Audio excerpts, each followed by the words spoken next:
11조의 뜻 모르고 교회에 내면 사람이 어찌 하나님의 것을 도적질하겠느냐. 그러나 너희는 나의 것을 도적질하고도 말하기를 우리가 어떻게 주의 것을 도적질하였나이까 하도다. 이는 곧 11조와 헌물이라. 너희 곧 온 나라가 나의 것을 도적질하였으므로 너희가 저주를 받았느니라. 만군의 여호와가 이르노라. 너희의 온전한 11조를 창고에 들여 나의 집에 양식이 있게 하고 그것으로 나를 시험하여 내가 하늘 문을 열고 너희에게 복을 쌓을 곳이 없도록 붙지 아니하나 보라. 말라기 3장 8절 10절.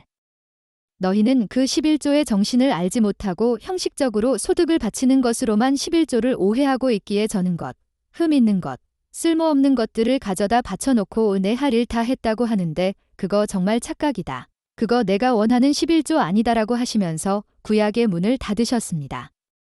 구약에서는 예수 그리스도를 그리고 있던 11조를 레위 지파에게 내게 함으로써 구원이라는 복이 어떤 모양으로 우리에게 주어질 것인가를 힌트하고 있습니다. 그런데 심지어 구약시대 사람들도 자기의 유익을 따라 그 중요한 11조를 눈속임으로 했어요. 그래서 사사기에 보면 레위 지파 사람들이 개인 집으로 흩어져서 무당 노릇을 해주고 밥벌이를 해야 했던 겁니다. 11조가 안 들어오니까 레위 사람들이 먹고 살기가 힘들어졌던 거죠. 그러니 하나님께서 얼마나 통탄하셨겠습니까? 그래서 말라기에서 구약을 닫으시면서 내가 너희에게 11조를 하라고 한 것은 하늘의 복을 부어주기 위해 예수 그리스도를 보낸 것을 상징하는 그 11조를 통해 하나님의 은혜를 깨달으라고 한 것이었는데 너희는 그것조차도 눈속임으로 하는구나. 너희가 정말 그 11조의 정신을 잘 알고 11조를 한다면 내가 너희에게 부어줄 복이 얼마나 엄청난 것인데 너희는 그것조차 하지 않는다 말이냐 하고 통탄하신 겁니다. 바로 말라기 3장의 말이 그 말인 겁니다. 너희 온 맘을 다해 예배를 드리면 내가 하늘 문을 열고 너희에게 복을 쌓을 곳이 없도록 붙지 아니하나 보라. 는 이 말씀 또한 성경에서의 모든 복은 물질의 복이 아니라 영생의 복입니다. 우리가 성경을 깨달아야 믿음이 생기고 그 믿음이 생길 수 있도록 구약과 신약의 모든 말씀을 깨달을 수 있도록 눈과 귀를 열어주심으로 복을 주시겠다는 내용이 말라기 3장의 11조의 뜻입니다. 또한 그게 바로 영생의 복을 상징하는 것이기도 합니다. 그래서 우리가 지금 드리는 11조도 레위가 드렸던 11조와 제사도 아브라함이 드렸던 11조도 모두 하나님의 백성들에게 복을 부어주시기 위해 하나님께 바쳐지는 대속물 예수 그리스도였던 겁니다. 그로 말미암아 우리는 진짜 참복을 받게 된 것이고 이제는 11조가 아니라 진짜 참복인 예수 그리스도로 말미암아 우리에게 주어진 영생 즉 예수 그리스도 안에서 함께 제물로 드려진 복된 날을 하나님께 드리는 겁니다. 수입의 10분지 1을 떼어서 내는 것이 11조가 아니라 하나님께서 복으로 주신 새로운 전은 하나님 것입니다. 이게 성경에서의 11조인 거다. 그래서 예수 그리스도 안에서 그 복이 완성되었기 때문에 이제 11조도 레위 지파도 제사장도 다 없어진 겁니다. 그러므로 창세기에 아브라함이 멜기세덱에서 바쳤던 11조를 시작으로 말라기까지 쭉 그려보면 거기에 복이 흐르고 있는 겁니다. 이렇게 11조는 영생의 복을 예수님 족보를 통해 계통으로 이어온 겁니다. 그래서 말라기에서 11조의 진위를 확실하게 정립하고 나서 아브라함과 다윗의 세계라 하시면서 신약의 첫 포문인 마태복음을 여신 겁니다. 따라서 말라기 3장과 마태복음 23장이 같은 내용을 담은 것입니다. 화 있을 진저 외식하는 서기관들과 바리새인들이여 너희가 박하와 회향과 근체의 11조를 들이되 율법에 더 중한 바 의와 인과 신은 버렸도다. 그러나 이것도 행하고 저것도 버리지 말아야 할지니라. 소경된 인도자여 하루살이는 걸러내고 약대는 삼키는도다. 마태 23장 23절 24절. 이때는 아직 예수 그리스도가 십자가에서 11조로 제물로 드려지기 전입니다. 그리고 이스라엘은 여전히 약속의 땅인 팔레스타인에 있습니다. 그런데 그들이 11조의 정신을 여전히 잃어버리고 형식적인 11조를 하고 있었던 겁니다. 왜 그렇게 된 것인가? 24절을 보면 소경된 인도자들이 즉 다른 말로 가짜 목사들이 하루살이는 걸러내고 낙타를 삼키려는 마음의 11조의 정신이 무엇인지에는 관심도 없고 그저 11조 해야 복 받는다고 가르쳤기 때문에 사람들이 곡식이나 짐승만 던져놓고 자기 할 일, 다 한 것처럼 세상에 나가서는 세상 사람들과 똑같이 자기의를 의지하고 죄 속에서 살았다는 겁니다. 오늘날과 똑같이 그런 썩어 빠진 정신이 형식적인 11조를 낳은 겁니다. 11조 하면 복 받는다. 그런데 주님이 요구하시는 것은 의와 인인 자비와 믿음입니다. 이 모두는 하나님으로부터 은혜로 주어지는 것들입니다. 너희들은 11조가 뭔지 정말 모른다는 겁니다. 당신은 아직 십자가가 드려지기 전이라 11조가 완성되지 않아서 여전히 가나안 땅에 머물고 있으므로 이것도 하고 저것도 하라고 하신 겁니다. 저가 저 대제사장들이 먼저 자기 죄를 위하고 다음에 백성의 죄를 위하여 날마다 제사 드리는 것과 같이 할 필요가 없으니 이는 저가 단번에 자기를 드려 이루셨음이니라. 히브리서 7장 26절. 그러나 이 제사들은 해마다 죄를 생각하게 하는 것이 있나니 이는 황소와 염소의 피가 능히 죄를 없이 하지 못함이라. 그러므로 세상에 임하실 때에 가라사대 하나님이 제사와 예물을 원치 아니하시고 오직 나를 위하여 한 몸을 예비하셨도다. 이 뜻을 조차 예수 그리스도의 몸을 단번에 들이심으로 말미암아 우리가 거룩함을 얻었노라. 히브리 10장 3절 4절 10절. 이렇게 예수 그리스도 안에서 모든 율법은 다 완성이 되었습니다. 오히려 하나님은 그렇게 예수 그리스도의 십자가로 완성이 된 율법에 또다시 묶여있는 사람들에게 너희는 예수 그리스도의 십자가를 헛되게 하는 자라고 하셨습니다. 때가 참에 하나님이 그 아들을 보내사 여자에게로 나게 하시고 율법 아래 나게 하신 것은 율법 아래 있는 자들을 속량하시고 우리로 아들의 명분을 얻게 하려 하심이라. 갈라디아서 4장 4절 5절. 오늘날에도 그러한 율법에 얽매이는 것은 십자가 앞에서 또 양을 잡는 것과 다른 것이 하나도 없는 겁니다. 십자가가 뭔가 부족한 것인가? 율법에는 여자가 남자 옷 입으면 벌 받는다고 나와 있습니다. 왜 제사는 안 지내는가? 여자가 생리를 해도 부정한 사람이 되는 것이 율법입니다. 그런데 그런 것은 지금 하나도 지키지 않습니다. 그런데 왜 유독 11조만 고집하는가? 목사들의 입장에서 교회의 재정의 최고 효자가 11조이기 때문이고 신자의 입장에서는 11조 하면 하나님께서 섭섭지 않게 보답해 주실 것이라는 헛된 기대 때문인 겁니다. 아닙니다. 그 모든 구약의 율법은 예수 그리스도 안에서 완성되었습니다. 그러면 이제 우리는 헌금이고 무엇이고 하나도 안 해도 되는 것인가? 아닙니다. 이제 하나님은 우리에게 영생을 복으로 주셨기 때문에 11조가 아니라 우리의 생명을 요구하십니다. 우리의 목숨까지도 하나님께 바칠 수 있는 순종의 사람이 되기를 요구하십니다. 이제 하나님께서 우리를 예수 그리스도라는 제물로 11조를 사셨기 때문에 너는 내 것이라 이렇게 하나님은 우리의 전부를 원하십니다. 그래서 이제 내가 사는 모든 삶이 하나님의 것이 되는 것이고 내가 가는 모든 곳에 나의 전부가 따라가는 겁니다. 그래서 우리는 돈과 시간과 힘을 헛된 곳에 쓸 수가 없습니다.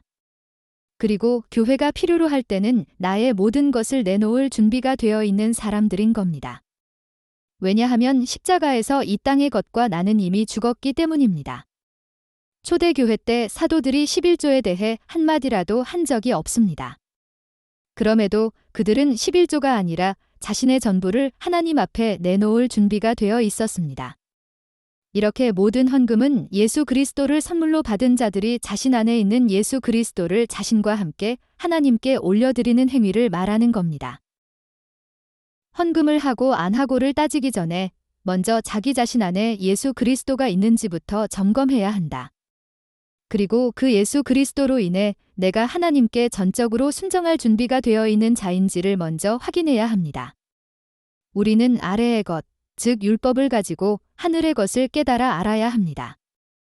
그것을 성경이 10의 하나라 하고 우리는 그것을 11조라 읽습니다.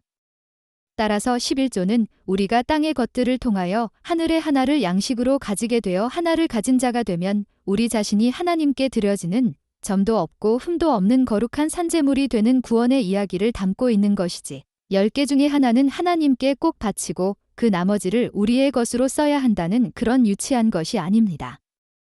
그래서 하나님은 하늘의 만나를 한 오멜씩으로 거두라고 말씀하셨던 겁니다. 우리가 하나님 앞에 드릴 하나님의 것 또한 예수님의 행하심을 믿는 믿음밖에 없습니다. 우리가 헌금 열심히 한다고 그게 하나님의 것이 되는 게 아닙니다. 하나님은 영이신데 그 돈이 무슨 소용이 있겠습니까? 그 헌금 즉 우리의 온 마음을 드리는 그 마음을 받으시는 겁니다. 즉 믿음을 받는 겁니다. 그렇다면 우리는 어떤 마음으로 헌금을 해야 하는 건가요? 하나님의 아들 예수가 먼저 우리를 위한 헌금, 우리를 위한 제물로 바쳐짐으로 우리가 살아있으므로 우리는 이제 우리 자신을 하나님께 전부 드립니다. 라는 고백으로 드리는 것이 헌금입니다. 그 마음이 바로 예수를 믿는 것이고 그것이 하나님의 일이며 그것이 하나님께 바쳐지는 하나님의 것입니다. 너희 소돔의 관원들아 여호와의 말씀을 들을지어다. 너희 고모라의 백성아 우리 하나님의 법에 귀를 기울일지어다. 여호와께서 말씀하시되 너희의 무수한 재물이 내게 무엇이 유익하뇨 나는 수양의 번제와 살찐 짐승의 기름에 배불렀고 나는 수송아지나 어린 양이나 수염소의 피를 기뻐하지 아니하노라. 이사야 1장 10절 11절. 지금 세상에서 엿새 동안 열심히 살아서 세상을 지키고 다스리고 정복하는 일을 하게 되면 우리에게 결실로 주어지는 것이 무엇입니까? 돈입니다. 그래서 예배의 요소 중에 헌금이 있는 겁니다. 하나님, 이렇게 엿새 동안 하나님의 말씀을 조차 열심히 세상을 다스리고 지키고 정복하는 삶을 살았습니다. 제가 돈에게 정복당하지 않고 세상을 정복하여 이렇게 결실을 맺었습니다. 여기 저의 엿새 동안의 삶이 있습니다. 받으시옵소서가 바로 헌금인 겁니다. 바로 창세기에서 주어진 하나님의 명령에 대한 나의 순종과 복종의 삶을 주님 앞에 드리는 것이 헌금입니다. 너희를 위하여 보물을 땅에 쌓아 두지 말라 거기는 종과 동록이 해하며 도적이 구멍을 뚫고 도적질하느니라. 오직 너희를 위하여 보물을 하늘에 쌓아 두라 거기는 좀이나 동록이 해하지 못하며 도적이 구멍을 뚫지도 못하고 도적질도 못하느니라. 마태 6장 19절 20절. 이 말씀은 교회에 헌금 많이 해서 하늘에 보물을 쌓으라는 그런 말이 아닙니다. 무엇이 중요한지 잘 분별하여 살라는 뜻으로 이 땅의 배설물 같은 위장된 보물을 좇느라 진짜 하늘의 보물을 놓치지 말라는 말씀입니다. 그리고는 아무것도 염려하지 말고 위의 것인 하나님 나라와 의를 먼저 구하라고 말씀하신 겁니다. 하나님은 우리의 뇌물을 원하지 않습니다. 이 세상 모든 것이 하나님 것인데 우리가 무엇을 드려 하나님을 기쁘게 해드릴 수 있겠습니까? 하나님은 이스라엘에게도 모든 것이 내 것인데 너희들이 나에게 무엇을 줄 수 있다고 생각하느냐 고 일가를 하신 적이 있습니다. 하나님은 우리의 자기 부인과 낮아짐과 십자가의 삶, 즉 자발적인 하나님의 종으로서의 삶을 원하시는 것이지 절대 우리의 도움이나 공로나 업적이나 헌금을 원하시는 분이 아닙니다. 그건 자발적인 열매로 나타나야 하는 것이지 하나님의 요구가 아니란 말입니다. 그래서 이사야서에서 여호와께서 말씀하시되 너희의 무수한 재물이 내게 무엇이 유익하뇨 나는 수양의 번제와 살찐 짐승의 기름에 배불렀고 나는 수송아지나 어린 양이나 수염소의 피를 기뻐하지 아니하노라. 헛된 재물을 다시 가져오지 말라 분양은 나의 가증이 여기는 바요. 라고 말씀하신 겁니다. 이렇게 하나님께서 우리에게 요구하시는 것은 어떤 종교 행위나 헌물이나 헌금이 아니라 자기 부인에 근거한 이웃사랑과 이웃섬김, 즉 우리의 됨됨이인 겁니다. 우리의 종교 행위나 헌금이나 헌물, 봉사, 구제는 당연하고 자발적인 열매여야 하는 것이지 하나님의 요구가 아닌 겁니다. 하나님의 은혜로 예수 그리스도의 십자가의 의미를 올바르게 깨달은 자들은 그렇게 자신을 하나님 앞에 순종하게 되는 것입니다.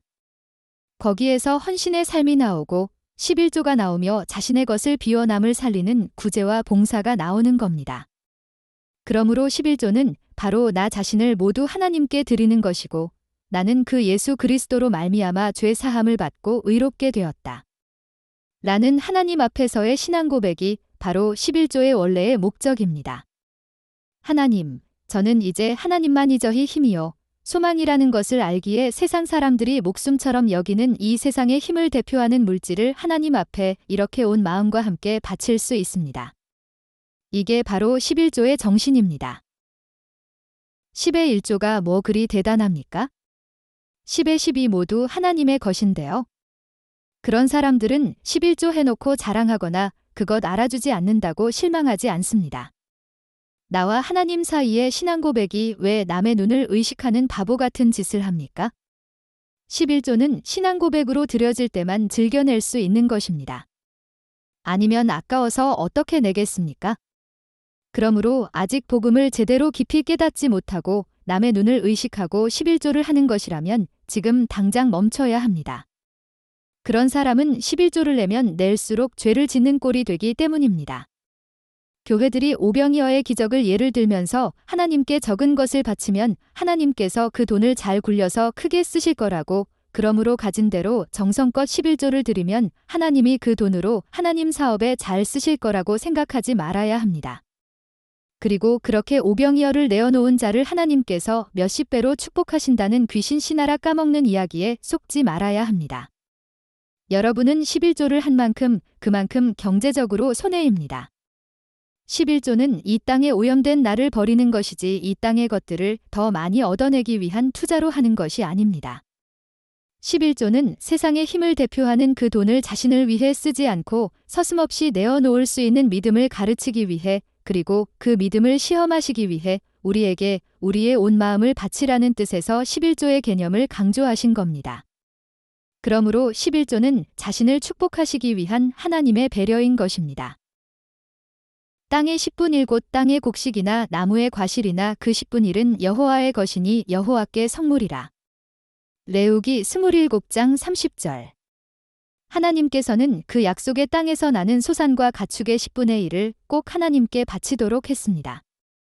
그것은 하나님께서 어린 양의 피로 말미암아 은혜로 주신 그 약속의 땅에서 생산되는 모든 것은 하나님께서 은혜로 주시는 것이라는 것을 고백하게 하는 것이었습니다. 그러므로 하나님은 하나님의 은혜를 기억하라는 의도에서 11조를 허락하신 것입니다. 그 땅과 그 땅에서 나는 소산은 하나님의 전투를 통해 너희에게 은혜로 주어진 것이라는 것을 기억하라. 는 하나님의 의도가 숨이 있는 것이 바로 11조입니다.